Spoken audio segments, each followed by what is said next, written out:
Hello students, आज की class में हम न्यू चैप्टर स्टार्ट करेंगे and the next chapter is of physics. Physics का चैप्टर हम लोग शुरू करेंगे। Is it okay?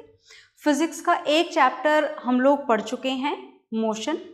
और अगर अभी तक आप लोगों ने उस चैप्टर को लर्न नहीं किया है तो आप उसे लर्न करें, क्योंकि उसको लर्न करने और समझने के बाद में ही आपको ये नेक्स्ट चैप्टर समझ में आएगा। ओके, तो हम जो चैप्टर शुरू करने जा रहे हैं, इस चैप्टर का नाम है फोर्स। और फोर्स के साथ साथ जो आपको इस चैप्टर में पढ़ना है, these are the laws of motion. Is it okay? तो एक तो हम पढ़ेंगे फोर्स और दूसरा हम पढ़ेंगे laws of motion. Is it okay? तो चलिए, फिलहाल जो हम आज की क्लास में जो न्यू फिजिकल क्वांटिटी स्टार्ट करने जा रहे हैं, दिस इज फोर्स। हम कौन सी फिजिकल क्वांटिटी स्टार्ट करने जा रहे हैं? फोर्स स्टार्ट करने जा रहे हैं। Is it okay? बहुत ही सिंपल सी फिजिकल क्वांटिटी है ये फोर्स। अगर आपसे फोर्स की डेफिनेशन पूछी जाए तो एक लाइन में इसकी डेफिनेशन आपको लिखनी होती है। क्या होती है फोर्स की डेफिनेशन? सुनिएगा ध्यान से। This force can be defined as a push और pull on a body. Is it okay? किसी भी बॉडी को पुश करना या फिर पुल करना, that is known as force. जैसे अगर आपको आपके रूम का, जिस रूम में आप बैठे हैं, उस रूम का दरवाज़ा अगर अंदर से बंद करना हो आपको आपके रूम में आने के बाद, तो हो सकता है कि आपको उसे क्या करना पड़े? पुल करना पड़े और लॉक करना पड़े। It depends on the position of your door. हो सकता है कि पुश भी करना पड़े। पर आपको अगर दरवाजे को ओपन करना है या क्लोज करना है तो या तो आपको डोर को पुश करना होगा या पुल करना होगा। आई बात समझ में? ठीक है। तो this push and pull applied on the door is known as force. इसी को क्या बोला जाता है? इसी को फोर्स बोला जाता है। Is it okay? तो चलिए, ये तो मैंने आपको फोर्स की थ्योरेटिकल डेफिनेशन बता दी, तो हम इसकी न्यूमेरिकल फॉर्मूला जो है वो भी जान लेते हैं। तो सुनिए, जो फोर्स का फॉर्मूला होता है वो क्या होता है? हालांकि हम इसे एक लॉ ऑफ मोशन में डिराइव करेंगे, but that we will see later. फिलहाल हम फोर्स का फॉर्मूला जान लेते हैं। तो सुनिएगा ध्यान से। फोर्स का फॉर्मूला होता है मास इनटू एक्सीलरेशन। क्या होता है फोर्स का formula? Mass into acceleration. Is it okay? ध्यान से देखिएगा। Force is denoted by the symbol capital F, mass is denoted by the symbol small m, and acceleration हम बहुत अच्छे से पढ़ चुके हैं। ये वही एक्सीलरेशन है जो हमने क्लास 9th में ही मोशन चैप्टर में पढ़ा था। ये वही एक्सेलरेशन है। Is it okay? तो फोर्स का फॉर्मूला हमें क्या मिला? फोर्स का फॉर्मूला हमें मिला मास इनटू एक्सेलरेशन। ये फॉर्मूला आपको याद रखना है। अब हमें ये जानना है, फॉर्मूला तो हमने जान लिया, अब हमको ये जानना है कि फोर्स स्केलर क्वांटिटी है या vector quantity.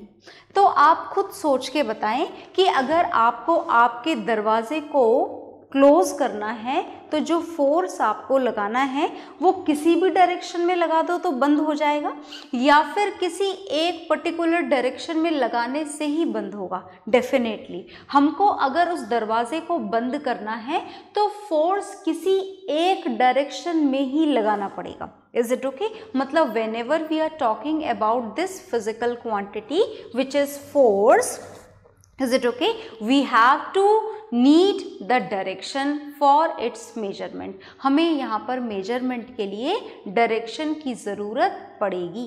Is it okay? मतलब फोर्स का फॉर्मूला क्या हुआ? मास इनटू एक्सीलरेशन, और as we need a direction for its measurement, therefore it is a vector quantity. और आप ये कारण भी लिख सकते हैं कि as this acceleration is present in the formula of force and this acceleration is a vector quantity, therefore this force is also a vector quantity. Is it okay? तो हमने फोर्स के बारे में बहुत कुछ जाना, एक बात और जाननी है हमें इस फोर्स के लिए, वो है इसकी SI unit. Is it okay? तो बहुत ध्यान से देखिएगा, अब हम जानने जा रहे हैं फोर्स की SI unit, the unit which is used in the international system. Is it okay? तो चलिए, हमें यूनिट के लिए फॉर्मूला याद होना चाहिए ताकि यूनिट आपको रटनी ना पड़े, है ना? तो सुनिएगा ध्यान से, फोर्स का फॉर्मूला है मास इनटू एक्सेलरेशन। क्या आपको मास की एसआई यूनिट याद है? बिल्कुल याद होगी, दिस इज किलोग्राम। क्या आपको एक्सेलरेशन की एसआई यूनिट याद है? याद नहीं है तो याद कर लें, this is metre per second square. Is it okay? So the unit which we get for the force is, ध्यान से देखिए, हमें फोर्स की क्या SI यूनिट मिली है? हमें फोर्स की SI यूनिट मिली है kilogram into metre per second square. Is it okay? मतलब आप SI यूनिट क्या लिखेंगे फोर्स की?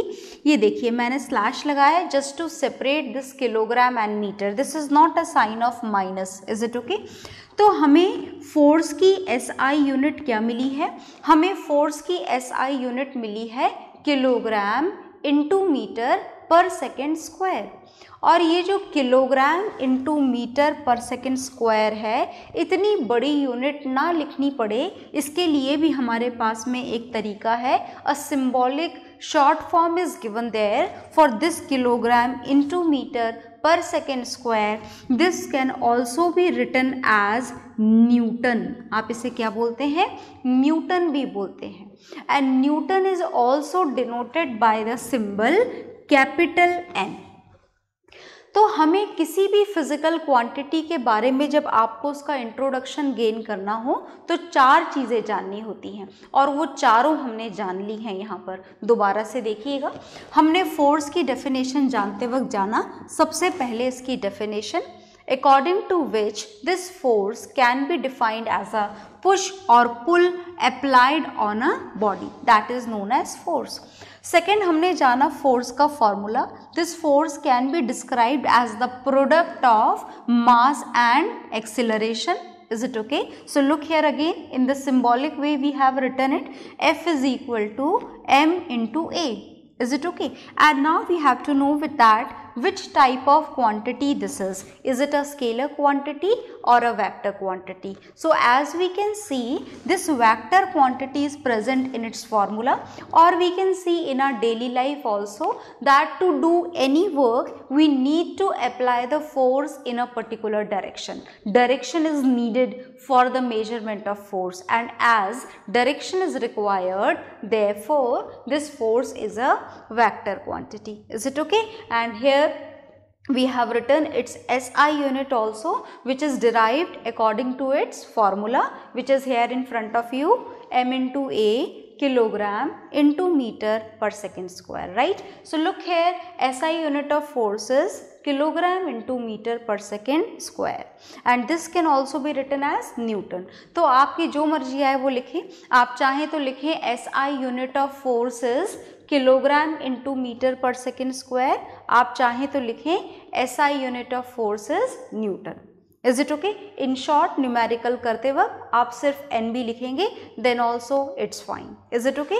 सो the definition of force is done, note it down, and then we will understand what the meaning of force is. क्या मतलब होता है इसका वो हम जानेंगे। Is it okay? पर उससे पहले आप इस डेफिनेशन को इस सारी इंफॉर्मेशन के साथ में नोट डाउन करेंगे। ओके?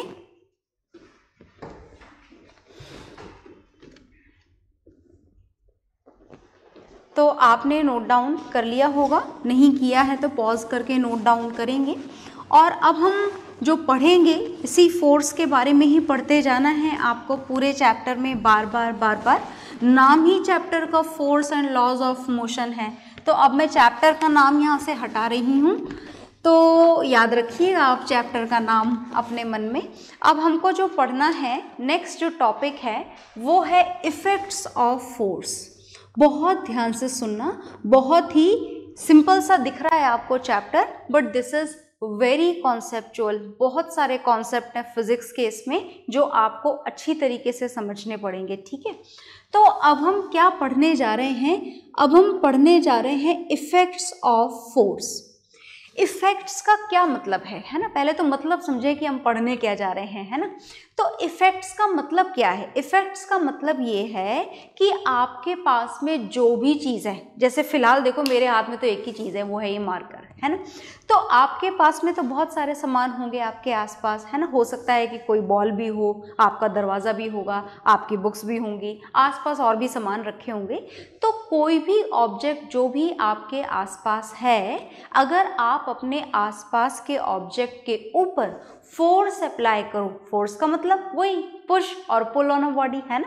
तो अगर किसी भी बॉडी पर फोर्स अप्लाई किया जाए तो क्या क्या हो सकता है? What are the effects of this force applied on a body? अगर बॉडी पर फोर्स लगाया जाए तो बॉडी की पोजीशन में क्या क्या चेंजेस आ सकते हैं? That we have to know in this topic which is the effects of force. Is it okay? तो चलिए सोच लीजिए अपने मन में कि आपके आसपास जरा इमेजिन करो कि एक फुटबॉल रखी है ना? इमेजिन तो कर ही सकते हो, नहीं भी रखी है तो। Is it okay? तो क्या रखा है जी आपके आसपास? हमारे आसपास रखा है ये फुटबॉल, बना दी है मैंने। आप बेटर डिज़ाइन भी बना सकते हो उससे। Is it okay? तो ये मैंने बना दी है फुटबॉल। क्या बनाई है हमने? ये फुटबॉल बनाई है। बहुत ध्यान से सुनिएगा। Is it okay? तो ये जो फुटबॉल हमने बनाई है, इस फुटबॉल के ऊपर अगर आप फोर्स लगा दो तो क्या क्या हो सकता है, ये हमको जानना है। फॉर एग्जाम्पल हम मान रहे हैं कि फिलहाल, is it okay, this football is at rest. फिलहाल ये फुटबॉल कौन सी पोजीशन में है? रेस्ट में। रेस्ट को आप क्या बोलते हो? स्टेशनरी पोजीशन भी बोलते हो। कौन सी पोजीशन बोलते हो? Stationary position. तो हम इफेक्ट जानने जा रहे हैं, बहुत ध्यान से देखना। अगर ये फुटबॉल फिलहाल स्टेशनरी पोजीशन में प्रेजेंट है, कौन सी पोजीशन में प्रेजेंट है? स्टेशनरी पोजीशन में। मतलब समझते हो ना स्टेशनरी का? At rest. Is it okay? तो if this football is at rest and you are going to apply some force on it with the help of your kick or with the help of your hand, whatever the method is, अगर आप इस stationery में रखी हुई football के ऊपर force लगा देते हो तो क्या होने के चांसेस हैं? डेफिनेटली आप थोड़ा बहुत फोर्स लगाओगे। अब आप बोलोगे हमने तो ऐसे बस टच ही किया था, इतना नहीं, इतना तो लगाएं कि ये मूव करना शुरू कर दे। तो in that condition with the application of force on it, by applying the force on it, this stationary football will start moving. आपके फोर्स लगाने से ये जो रेस्ट में रखी हुई फुटबॉल थी, ये क्या शुरू कर देगी? मूवमेंट शुरू कर देगी। मतलब आपका अप्लाइड फोर्स का पहला इफेक्ट क्या है? आपके अप्लाइड फोर्स का पहला इफेक्ट है that it can change the stationary position of a body, and by applying the force on it, the stationary object will come in the position of motion. Is it okay? तो ये हमने जाना इसका पहला effect. क्या ये उल्टा काम भी कर सकता है? सोचिएगा जरा ध्यान से, है ना? आप खेल रहे हैं, इमेजिन करिए कि आप फुटबॉल ही खेल रहे हैं, प्लेग्राउंड में हैं आप, और एक मूविंग फुटबॉल आई आपके पास में। क्या आई? Moving football. धीरे से लुढ़कती हुई आई या जोर से लुढ़कती हुई आई और आपने अपने पैर से उस फुटबॉल को रोक लिया। Is it okay? क्या आप फोर्स लगा करके मूविंग फुटबॉल को रोक सकते हैं? बिल्कुल रोक सकते हैं। मूविंग फुटबॉल को क्यों? हम बहुत सारी मूविंग ऑब्जेक्ट को रोक सकते हैं। मतलब फोर्स का सेकेंड इफेक्ट क्या है? सेकेंड इफेक्ट है कि if an object is present in the position of motion, अगर कोई मूविंग ऑब्जेक्ट है, is it okay, then by applying the force on it, it may come in the position of rest. जो moving object है वो कौन सी position में आ जाएगी? रेस्ट में आ जाएगी या आ सकती है। हमेशा आप रोके ही सही, ऐसा जरूरी नहीं है। हो सकता है कि जोर से फुटबॉल आ रही थी, आपने हल्का सा हाथ लगाया, इज इट ओके, और उसकी पोजीशन चेंज हो गई पर वो रुकी नहीं, ऐसा भी हो सकता है। पर हम देख रहे हैं कि क्या क्या हो सकता है। तो क्या आपके हिसाब से ये हो सकता है? क्या मूविंग ऑब्जेक्ट रेस्ट में आ सकता है? डेफिनेटली आ सकता है। तो ये हमने जाना फोर्स का second effect. Is it okay? और भी कोई इफेक्ट होता है क्या फोर्स का? बिल्कुल और भी कोई इफेक्ट होता है। चलिए हम फुटबॉल के साथ ही कंटिन्यू करेंगे, पर फुटबॉल मैंने हटा दिए सामने से, you just keep it in your mind. तो मूविंग ऑब्जेक्ट को हम कौन सी पोजीशन में लेकर के आ गए हैं? रेस्ट में। अब थोड़ी देर पहले मैंने आपको बताया था कि आप कुछ और भी कर सकते हो, जैसे जोर से फुटबॉल आई प्लेग्राउंड में आपके सामने, आपने उस पर हाथ लगाया। Is it okay? तो देखना बहुत ध्यान से, ये फुटबॉल इस वाली डायरेक्शन में आ रही थी जोर से। जैसे ही यहाँ पर पहुंची, आपने क्या लगा दिया? अपना हाथ यहाँ पर लगा दिया। Is it okay? हाथ लगाते ही ये फुटबॉल ने, जस्ट इमेजिन कि एक तो इसकी स्पीड क्या हो जाएगी? स्लो डाउन, और दूसरा क्या हो जाएगा? इसकी डायरेक्शन चेंज हो जाएगी। तो मेन काम आपने क्या करा? हाथ का फोर्स लगा करके इस मूविंग ऑब्जेक्ट की डायरेक्शन को क्या चेंज कर दिया? डाउनवर्ड डायरेक्शन में चेंज कर दिया।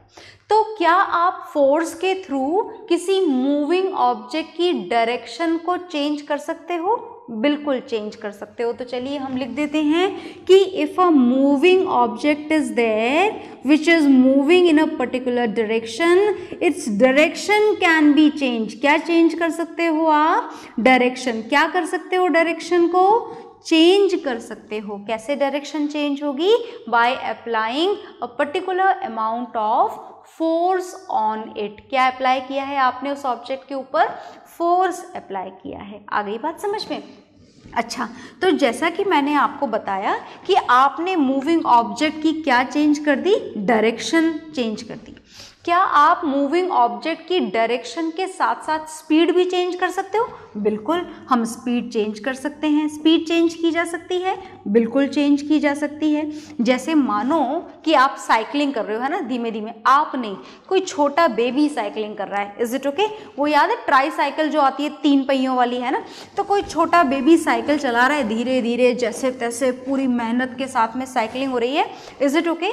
और बहुत परेशानी के साथ में वो साइकिल चला पा रहा है, और आपने जाकर के क्या कर दिया? उसको पुश कर दिया, है ना, उसका काम आसान कर दिया। वो धीरे धीरे मुसीबतों से साइकिल चला रहा था, आपने फोर्स लगा दिया, और फोर्स लगा के आपने मूविंग ऑब्जेक्ट की क्या चेंज कर दी?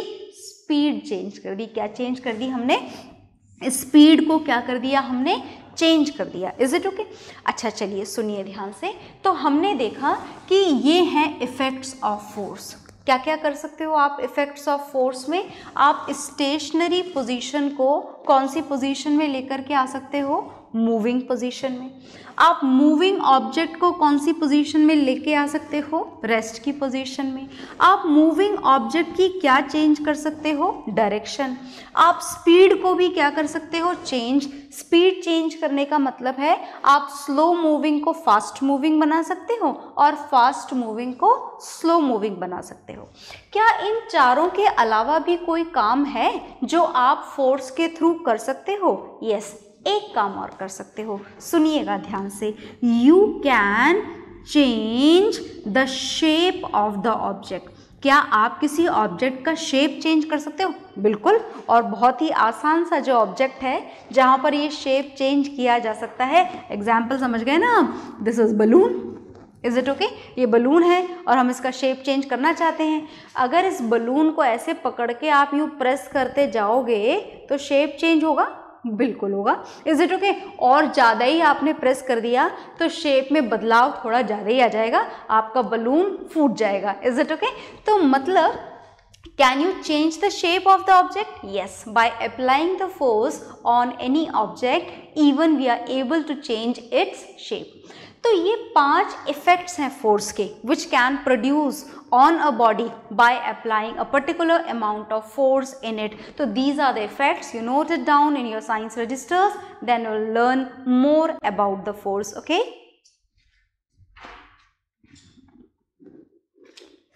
तो आपने नोट डाउन कर लिया होगा, और नहीं किया है तो कर लें आप नोट डाउन, पॉज करके नोट डाउन ज़रूर करें आप। Is it okay? तो हमने ये इफेक्ट्स जाने हैं फोर्स के कि ये फोर्स ये सारे काम कर सकता है। Is it okay? चलो भाई, तो अब हम जानेंगे कुछ और कुछ और हमें क्या जानना है, देखिएगा ध्यान से। On the basis of these effects of force, की फोर्स क्या कर सकता है, हमारा जो फोर्स है इस फोर्स को हमने 2 कैटेगरीज में क्लासिफाई कर दिया है। बहुत ध्यान से सुनिएगा, ये जो बातें हैं हम बहुत जूनियर क्लासेस से पढ़ रहे हैं पर भूल जाया करते हैं, तो हम रिवाइज कर रहे हैं एक तरीके से। ये जो फोर्स है, हमने फोर्स को कितनी कैटेगरीज में क्लासिफाई करा है, 2 कैटेगरीज में क्लासिफाई करा है। And these 2 categories are balanced force, first type of force is balanced force and second type of force is unbalanced force. बहुत ध्यान से सुनिएगा, हमें 2 टाइप के फोर्सेस पढ़ने हैं। एक तो हमें पढ़ना है बैलेंस्ड फोर्स और एक हमें पढ़ना है unbalanced force. Is it okay? क्या मतलब होता है बैलेंस्ड और अनबैलेंस्ड का, सुनिएगा ध्यान से। जैसे इमेजिन करिए कि आपके घर में एक बहुत हैवी बॉक्स है ना, बहुत भारी। Is it okay? आप अपना डबल बेड भी इमेजिन कर सकते हो, that is also very much heavy, है ना, तो वो भी आप इमेजिन कर सकते हो। जो इमेजिन करना है आप करें, बस समझ लें कि ये भारी होना चाहिए, है ना, थोड़ा बहुत नहीं, काफ़ी ज़्यादा भारी होना चाहिए। Is it okay? और अब आप चाहते हो, ये आप खड़े हुए हो यहाँ पर और आप चाहते हो कि इसको पुश करा जाए हैवी बॉक्स को और इसको इसकी इस पर्टिकुलर पोजीशन से मूव करवा दिया जाए। बात समझ में आ गई? इधर से उधर शिफ्ट करना चाहते हो आप इस हैवी बॉक्स को। आप लगे जमकर फोर्स लगाने, खूब सारा फोर्स लगाया आपने, है ना, 1 हाथ से लगाया, 2 हाथ से लगाया, पूरी बॉडी के साथ में पूरा फोर्स लगाया। And after all these things, you are not at all able to move this heavy box. आप इसको मूव नहीं करवा पा रहे हो, इसको अपनी जगह से थोड़ा सा भी मूव नहीं करवा पा रहे हो, शिफ्ट करना तो बहुत दूर की बात है। चलिए, तो फिर कारण जानते हैं कि आखिर आपका लगाया हुआ जो फोर्स है, जो इतना जोर से आपने पुश लगाया, वो आखिर गया कहाँ? चलिए तो जानते हैं। ये जो हैवी बॉक्स है, आपने इस पर खूब सारा फोर्स लगाया, what ever the value of forces, let it be F1। हो सकता है 10 न्यूटन लगाया हो, 20 न्यूटन लगाया हो, 50 न्यूटन लगाया हो, जितना भी लगाया हो, हम फिलहाल उसे मेजर नहीं कर पा रहे हैं, तो हमने जस्ट सिंबॉलिकली इसे डिनोट कर दिया that let the force applied by you be F1। हमने मान लिया कि आपने कितना फोर्स लगाया इस हैवी बॉक्स पर, F1 फोर्स लगाया। Is it okay? चलिए, तो फिर ये फोर्स लगाने के बाद तो मूवमेंट कर जाना चाहिए, क्योंकि हमने तो अभी थोड़ी देर पहले पढ़े थे इफेक्ट्स ऑफ फोर्स, और according to that if a force is applied on a body which is kept in the stationary position, that should start moving. Is it okay? इसको मूवमेंट शुरू कर देना चाहिए। नहीं कर रही है ये ऑब्जेक्ट मूव किसी भी तरीके से, तो क्या कारण है? कारण सुनिए। कारण ये है कि आप जितना फोर्स इसके ऊपर इस डायरेक्शन में लगा रहे हो, exactly same force opposite direction में लगाया जा रहा है। कौन? कोई छुपकर लगा रहा है क्या? नहीं नहीं नहीं नहीं, लुक हियर। तो फिर ये अपोजिट डायरेक्शन में फोर्स कौन लगा रहा है? सुनिए ध्यान से।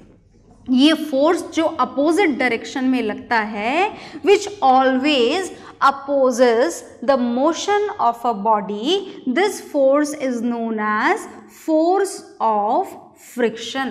इस फोर्स को क्या बोला जाता है? फोर्स ऑफ फ्रिक्शन, जो हमेशा लगता है हर बॉडी और इस फ्लोर, ये जो बॉडी है, जो ऑब्जेक्ट है, जो हैवी बॉक्स है, इस बॉक्स और फ्लोर के बीच में जो फोर्स होता है, that is called as force of friction. And it always opposes the motion of a body। याद रखिएगा हमेशा, force of friction always opposes the motion of a body। तो आपने जितना फोर्स इसके ऊपर लगाया, उतना ही force of friction opposite direction में लग रहा है। Is it okay? आ गई बात समझ में? तो कितना है ये फोर्स भी? F1। मतलब अगर आप यहाँ पर 20 न्यूटन्स का फोर्स लगा रहे हैं, तो फोर्स ऑफ फ्रिक्शन भी कितना है? Exactly same. कितना है? 20 न्यूटन। आ गई बात समझ में? तो अगर आपसे पूछा जाए कि टोटल रिजल्टेंट फोर्स कितना लग रहा है इस ऑब्जेक्ट पर, तो टोटल रिजल्टेंट फोर्स में ये आपके through applied force of friction के थ्रू क्या हो जा रहा है, कैंसिल हो रहा है। मतलब 20 न्यूटन आपने लगाया और 20 न्यूटन फोर्स ऑफ फ्रिक्शन ने, और टोटल मिलाकर इस ऑब्जेक्ट पर फोर्स कितना लगा, 0। मतलब इस ऑब्जेक्ट पर force, total resultant force, total net force कितना लग रहा है, 0। और जब तक इस फोर्स की वैल्यू 0 है तब तक ये बॉडी यहाँ से मूव नहीं करेगी। So whenever the resultant force applied on a body is 0, is it okay? In that condition the applied force are known as balanced forces. In forces को क्या बोला जाता है, इन forces को बोला जाता है balanced forces। जब एक तरफ से लगने वाला फोर्स दूसरी तरफ से लगने वाले फोर्स के एग्जैक्टली इक्वल हो, एक फोर्स दूसरे फोर्स को कैंसिल कर दे, इज इट ओके? आपके थ्रू अप्लाइड फोर्स बॉडी को मूवमेंट प्रोवाइड ना कर पाए, टोटल रिजल्टेंट फोर्स 0 हो जाए, in that case the applied force is known as balanced force. क्या बोला जाता है इस फोर्स को, बैलेंस्ड फोर्स। ठीक है, चलिए तो बैलेंस्ड फोर्स को हम थोड़ा और समझते हैं।